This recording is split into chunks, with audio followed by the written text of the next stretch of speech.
Hello అండి, అందరికీ welcome to కుచ్చు స్పెషల్ డిషెస్.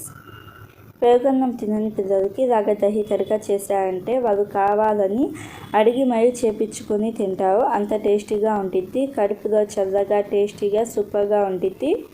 మీరు కూడా ఒకసారి తప్పకుండా ట్రై చేయండి. ముందుగా స్టవ్ ఆన్ చేసుకొని కడాయి పెట్టుకొని 2 టేబుల్ స్పూన్ల నెయ్యి వేసుకోండి. నెయ్యి ఫ్లేవర్ అనేది సూపర్గా ఉంటుంది. ఒకసారి తప్పకుండా ట్రై చేయండి. నెయ్యి కొంచెం వేడి అయిన తర్వాత 2 వెల్లుల్లి రెబ్బలు పైన పొట్టు తీసి సన్నగా కట్ చేసుకొని వేసుకోండి. అలాగే ఒక పెద్ద సైజు ఉల్లిపాయలను సన్నగా కట్ చేసుకొని వేసుకోండి. జీలకర్ర 1 టీ స్పూన్ వేసుకొని కలుపుకుంటూ ఈ ఉల్లిపాయలు కొంచెం గోల్డెన్ బ్రౌన్ కలర్కి వచ్చేదాకా వేయించుకోండి. ఉల్లిపాయలు గోల్డెన్ బ్రౌన్ కలర్కి వచ్చిన తర్వాత రెడ్ చిల్లీ 1 టీ స్పూన్, పసుపు 1/2 టీ స్పూన్ వేసుకొని మంట లో ఫ్లేమ్లోనే పెట్టేసి ఒక 30 సెకండ్స్ పాటు బాగా కలుపుకొని మంట ఆఫ్ చేసేయండి.